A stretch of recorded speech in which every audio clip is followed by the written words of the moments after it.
Baylor is joining forces to stop LSU from ruining college football.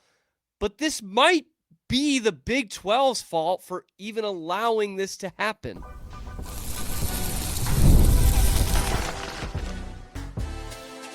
You are Locked On Baylor, your daily podcast on the Baylor Bears. Part of the Locked On Podcast Network, your team every day. It's brought to you by Game Time. I am your host, Cam Stewart, and of course, it is Wednesday, which means Wicker Wednesdays here on Locked On Baylor. Sydney Wicker of KCEN Channel 6. We are talking about the humongous shakeup in college football and eligibility. It turns out NFL players might not be able to go back to college, but that the Big 12 really could have put the kibosh on this quite a while ago and didn't do it. And then we will talk about, is Baylor actually too poor? It's probably going to surprise you where they're at in terms of their NIL roster valuations across the Big 12. Are they destined to be near the bottom because of their bank account?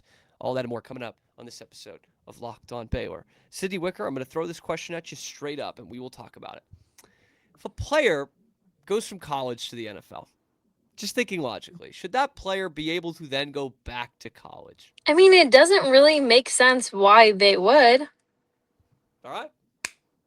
I'm right I there don't think with you. so. Close up, roll credits. We'll see you tomorrow. Now, all right, we gotta dive into this a little bit more. It seemed crazy to pretty much everybody. Yeah. Everybody not named Lane Kiffin or sports talk radio callers in the greater Baton Rouge area. I get it. I get why you don't want this to be bad, but this is bad. I think this is bad for college football. And now the rest of the conferences, including the conference that LSU plays in, are banding together. The Big Ten, at the time of this recording, the Big Ten is the only conference that has now passed a law saying, nope, if you go and play in the NFL in any kind of capacity, you are not welcome back to our conference. The SEC wants to do it outside of Lane Kiffin, and the ACC and Big 12 are reportedly in talks about this as well. Now, I'm going to throw a little curveball question at you, Sydney. Let's say that it's just the Big Ten, and the SEC does not go through with this rule and does not prevent NFL players from coming back and playing in the SEC.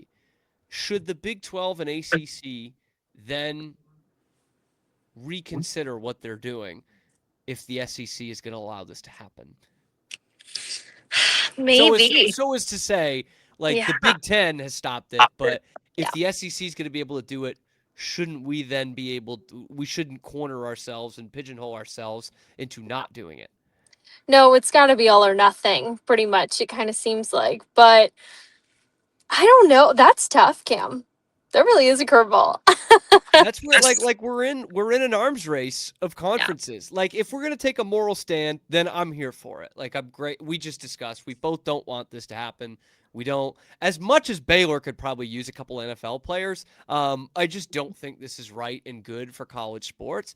But it does raise that question of like, well, if the Big Ten take themselves out and the ACC take themselves out, but the SEC is still in this limbo.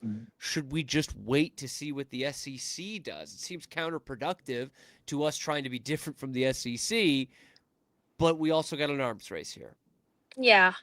It just goes both ways because it's like, well, if you could get a guy, why wouldn't you? And I think it kind of goes back to like Baylor basketball and everything that happened last year. Like, I mean, kind of started something here and now look at where we're at. But I think you've mentioned it, Cam. We've already seen college sports change so much, especially college football. And people will keep saying, they're tired of seeing the new age of college football. Well, these are some of the changes where it's just like, we could have prevented this. This could stop right now. Why are we going to let this happen? We've seen so many changes already. Why keep evolving to this extent? I'm trying to think of how to word this. I just wonder who it pisses off the most when this stuff happens. Does it piss off the fans of other SEC schools, fans around the country? Does it piss off other coaches more? Does it piss off the NFL more? The NFL needs practice squads, and all of a sudden, these guys get to go back to college. Does it piss off the the players who have been working for 8 months to try and earn a spot somewhere on this roster, and they get told to leave because the NFL players coming in, and we got the ringer now.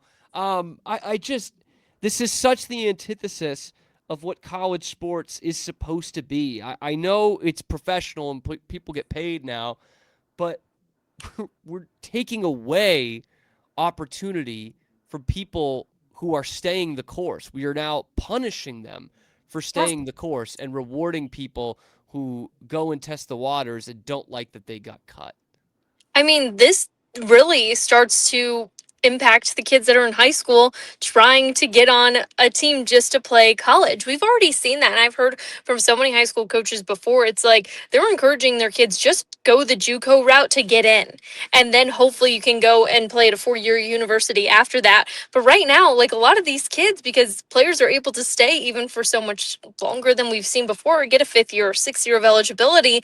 Now we're seeing that impact the kids from high school who want to go and play for these college teams, but they can't. There's not even a spot on the roster because there's so many guys that are still hanging around.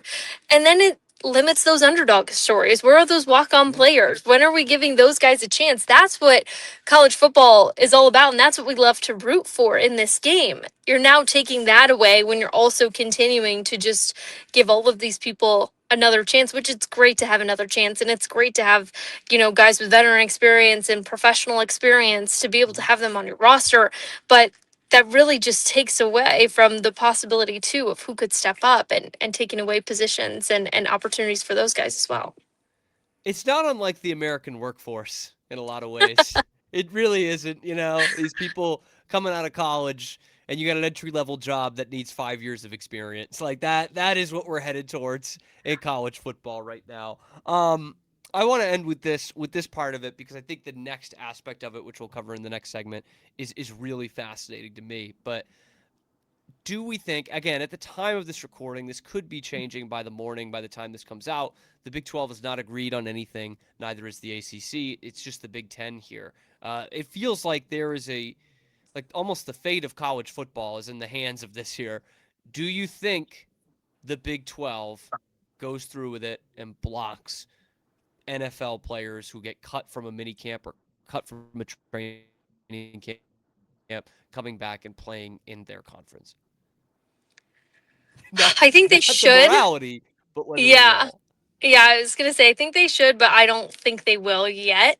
I do think as a collective though, this just like it's got to be all or nothing. Everybody's got to come together, and this has to.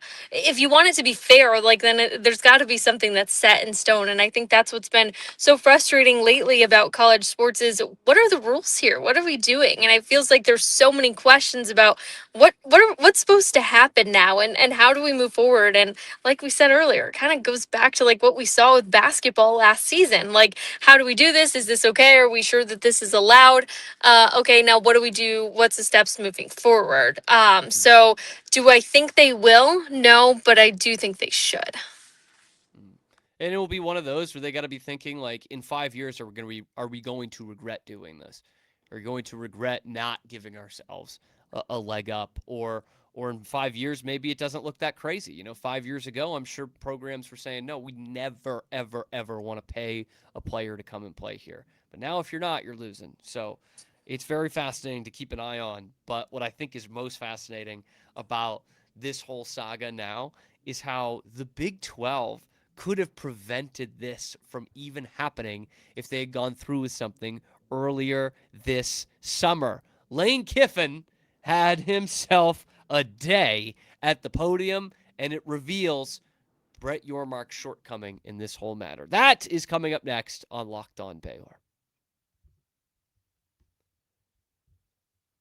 But first, today's episode of Locked On Baylor is brought to you by our good friends over at Game Time. Look, for right now, you still love college football, and we all love the Baylor Bears. And we want to see them in Atlanta. You want to see them in Waco. You want to see them in Provo, Utah. Or you want to see any kind of game, concert, comedy show, festival. The hardest part about that isn't typically getting there. It's actually buying the tickets. And that's what sucks. Long wait times, confusing checkout process, surprise fees. Buying tickets is way more hard. way harder than it should be. That's why so many fans are turning to Game Time. The app is built to make buying tickets simple with upfront pricing, seat views before you buy, and exclusive savings opportunities that help you get to the events you want without the usual hassle. What I love about it, I just go into the app, I could see the price, the actual price I'm going to pay. I could see the view from my seats and whether this is a great deal or not. I need some help with that, as you can probably tell. Take the guesswork out of buying tickets to every type of event with Game Time. Download the Game Time app, create an account, use the code LOCKEDON for $20 off your first purchase. Terms do apply. Again, you go on the app, you create an account, you redeem the code LOCKEDON, locked on, one word, all caps, for $20 off. Download the Game Time app and do it today. Continuing on with this monumental day in college football and whether a player can go from an NFL training camp or mini camp back to college football. LSU, maybe the smartest guys in the room, maybe the biggest in the room, they have pounced on this. They brought in a couple of guys already. Daquan Wright is obviously the big name from the Cleveland Browns.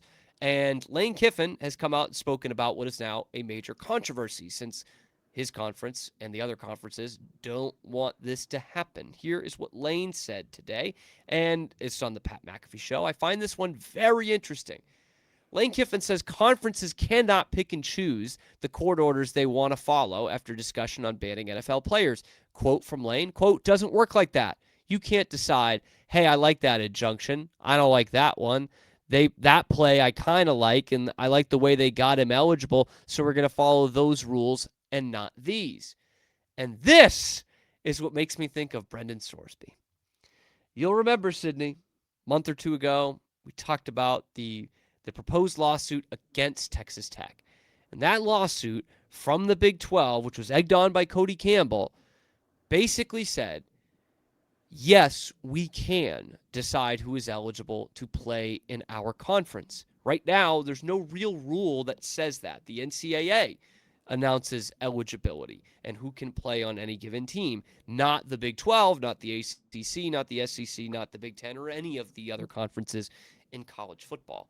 Big 12, to this point, has not gone through with that lawsuit. And so now we get the result.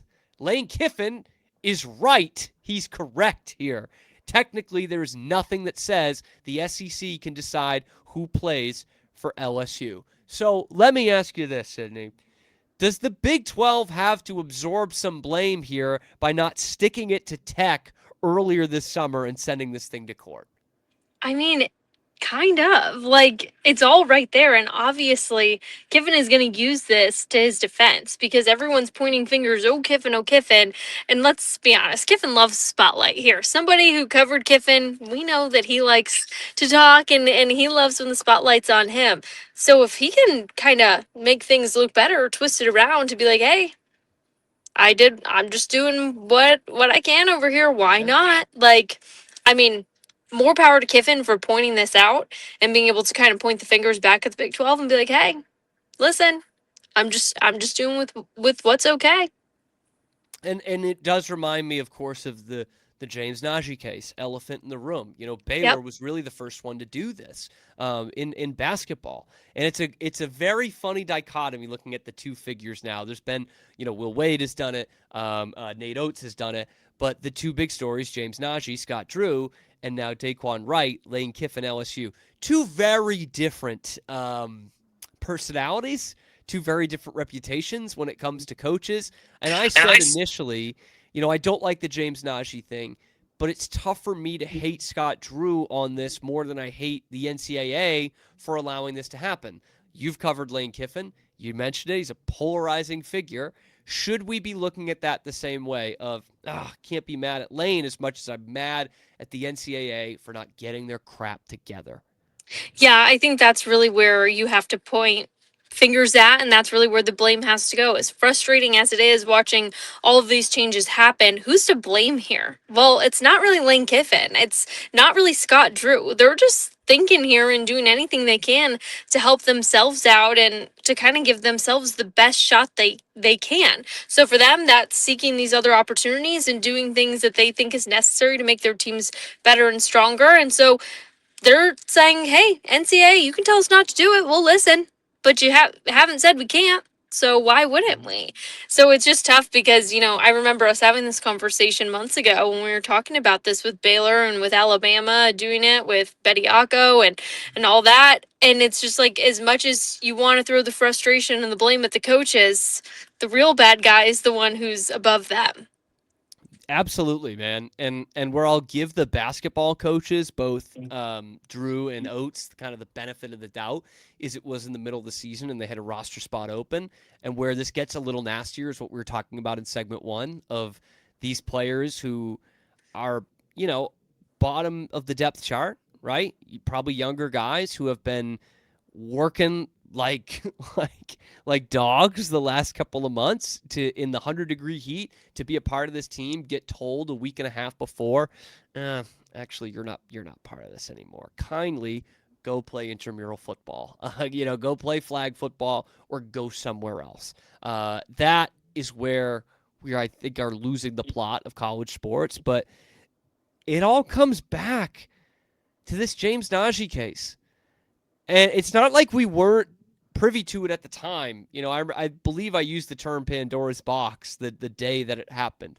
Like, once James Najee hits the floor, anything is possible until the NCAA changes something. And we know how tough it is for the NCAA to put their member on the table and actually change something. It doesn't happen. And so, yeah, I look back at the NCAA, of course, big dog number one, but this could have been settled, or at least been on the path to have been settled, if Brett Yormark and the Big 12 go through with that case. And I think we talked about it, you and I, on an episode of, like, this isn't just trying to dunk or spike the football in Texas Tech. That's what it'll look like in the headlines, but it's actually going to clear up a lot in the college sports, not just college football, but in college sports, on a lot of this eligibility crap. And conferences can get their stuff in order much better than the NCAA can. So I think this is just a missed opportunity here.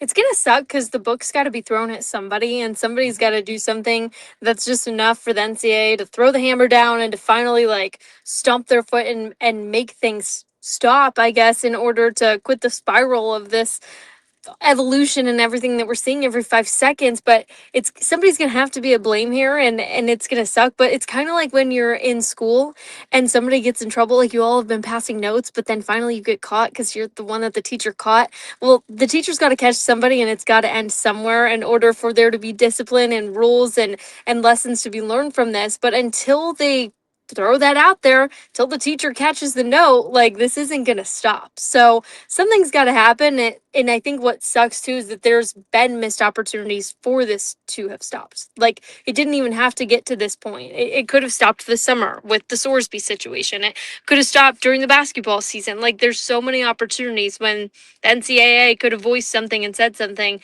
but instead here we are, and now we're seeing guys from the league come back and get ready to suit up for football season, which kicks off next week. Yep. In a perfect world, it probably should have been Baylor. Let's be honest.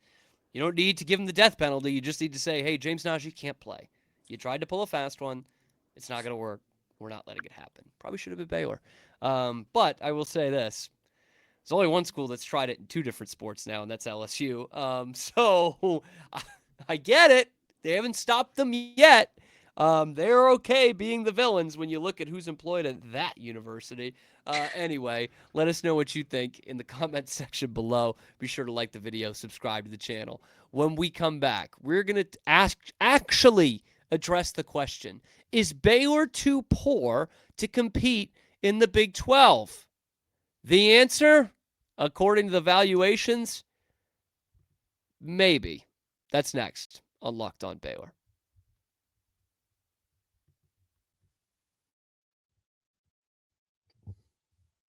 Hey, you guys see this? See this? This is my favorite Baylor shirt that I own. Let me tell you about Poncho. If you're like me and you basically live in game day gear during football season, you're going to want to check out Poncho's new game day collection and get a banger shirt like this.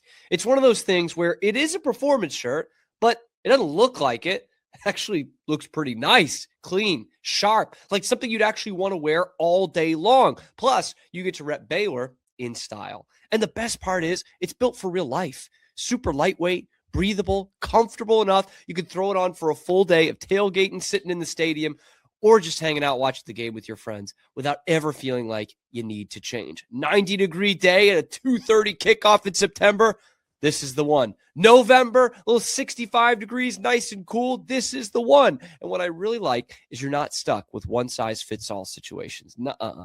You could dial it in with the regular, slim, tall fit, short sleeve, or long sleeve. And if you grab your team shirt between August 2nd and August 16th, you're covered by Poncho's Natty Back Guarantee. If your team, the Baylor Bears, wins the College Football Playoff National Championship, Poncho will give you a full refund on your purchase to keep the shirt. I absolutely love this thing. I've been living in it since I got it a couple weeks ago. I love the magnet pockets as well. Go to ponchooutdoors.com/locked-on and enter your email to get $10 off and free shipping on your first order. That's PONCHO outdoors.com/locked-on, all caps, all one word. Head there, drop in your email, get $10 off and free shipping. And once you try one, you'll get why I've got a closet full of them now. Poncho Outdoors. Do it today.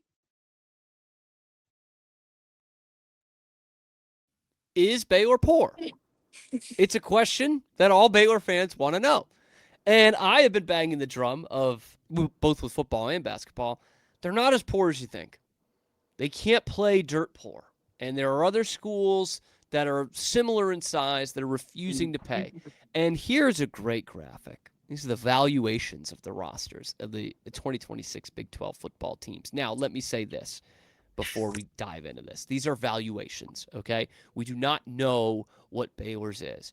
That said, a lot of the valuations that we have seen this year, at least that I have seen, have been fairly accurate. You know, what they think DJ Lagway is getting paid is about the kind of price that someone like DJ Lagway would get paid. The amount for a star defensive tackle is pretty much exactly what Hosea Wheeler is getting paid, as he confirmed in court. Here it is right here, Sydney.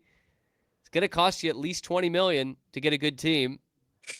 Baylor sitting there at $19 million, which is the same amount as Arizona, who could well be good, Cincinnati, Iowa State, Kansas. Those teams are going to be bad. Is this a bad look for Baylor here going into a week before the season kicks off? You know, I have to say I wasn't necessarily surprised by this when I saw all the numbers. Tech being at 32 kind of, it Well didn't above shock me, but everybody. I was like, Yeah. wow, yeah, like you figured there was a jump, but like that's pretty sizable. For Baylor I'm to pretty be at, shocked at number 2, by the way. Tech's number 1 at 32. There's $6 million more than Houston. Houston is sitting there at $26 million roster. That fascinates me. yeah, that was probably the biggest. And that's where I was like, okay, this is an evaluation. Like, Mm-hmm. it just, that one probably the most surprising. But for Baylor to be, I mean, the poorest team, I guess, if we're looking at this as UCF, but for them to just be right there with the poorest, not necessarily what you want to see as a Baylor fan. I mean, it helps. I think what gives you hope is that they have been able to get good players with NIL. You do have DJ Lagway, a guy who's pretty talkable name and people know who he is. So it hasn't stopped you from being able to recruit big names still, or be able to get guys who have a big name. But for them to be at 19 million across the board, you'd want a little bit more. You want to be competing up there. If somebody wants to take down Tech, they're going to have to start matching them when it comes to the money. Or at least getting in the ballpark. Yeah. I think, and that becomes kind of the next question is what is it going to cost? And I look at Oklahoma State, who flips over a ton of the roster, right? Brings in a new coach, and with that comes the roster thing. but also has some insanely talented players coming in, like a Drew Mestamaker, someone you want at your quarterback position to rally around and get excited about. Same thing with Houston. They don't turn as much of the roster around, but they had a good team last year. I think they're the third best team in the conference going into this season. They have a good stud quarterback with Connor Wegman. They do have a well-built defense, as Willie Fritz usually does. They're up at $26 million. Oklahoma State's at $23 million. So that tells me you need to be closer to this range, 23 to 26, than even a 21, say, like a TCU is at, or Utah at $20 million. A lot of people think Utah takes a step back this year. So that's where I wondered. It came into what I talked about last week is, can Baylor do that every year? Can Baylor put together a $25 million roster every year? That's where I think you're getting priced out. And BYU at $21 million, they've got a quarterback who's still underrated, who's still probably cheap, and you could put a ton of that money. It's kind of like the NFL. Put that money around other positions. I think if you're Baylor, you got to look at that $23 to $24 million range if you want to compete with a school like Tech. Yeah, I mean, look at BYU. They're at 21, Yep. and they've Better competed. coach. Yeah, like for them to be basically, $11 million less than Tech, a team that they've been so close with and have competed probably the highest with out of all of the teams in the Big 12. It's just, you got to get a little bit more, and you just got to get up there a little bit more to be able to do that. I really just really don't believe that Colorado is at 22. I know where they're at, and I've been to Boulder, and I get it. It's expensive to live there. Coach Prime found that out when he was looking for his house. Yeah. But for them to be in that range, Baylor's got to be able to get in that range too. I think that's a fair point. We talk about the attention that Dion brings and all that, but it's not like they're not even Nebraska in terms of just having a ton of money and resources at their disposal. Colorado is closer to Baylor in that sense than it is to a Big Ten school, for example. So, yeah, Iowa State, man, $19 million to turn around 98% of your roster. That's not looking good, man. That's not looking good. I hate that we have to put it as this, how much money are they spending? That'll tell you how good they are, but that is kind of where we're at in college football these days. But yeah, you look at the other ones in the neighborhood. UCF, bad. I think they might stub some toes, but overall they're bad. Kansas, bad. Iowa State, bad. Cincinnati, bad. Those are the ones that are around Baylor at 18 and 19 million. So, and that is with Baylor having a big money quarterback. None of those other ones have that. UCF would probably be the closest with Barnett, but he's not getting $2 million. Anyway, is Baylor too poor? Let us know what you guys think in the comment section below. Be sure to like the video, subscribe to the channel, come at you every weekday on YouTube and wherever you get your podcasts as well. Thank you once again to Sydney for doing it in the car. Love that from you, Sydney. Appreciate that. I know you've got so much going on with high school football kicking off this weekend. Yeah. It does, yeah. This Friday, our first Friday Night Lights of the season, which is why we have to do this from our car today. So sorry, Locked On Baylor fans, but you're gonna get, at least you get Wicker Wednesday. So we're just doing what we can. The data is fantastic. It's coming through phenomenally. Thank you. We got a lot of local Central Texas listeners. Where's the game of the week this week? Yes, our game of the week is at Little River Academy. They play Rogers, a rivalry that dates back to 1927. It's 99 years old, and it took a hiatus the last 2 years, so they're finally bringing the rivalry back, something both head coaches said we have to do. It'll be their first time coaching in the rivalry, but they heard about it from the community. They listened. Now it's the week 1 matchup, and we couldn't miss it for our game of the week, so we're excited. Damn, that rocks. Small town, Central Texas high school football rivalries. Absolutely love that. Check that out this week on KCEN Channel 6. Thank you guys so much for joining in, making it your first listen today and every day. We will see you on the next one. R.I.P. Dolly Parton. Next episode, Locked On Baylor.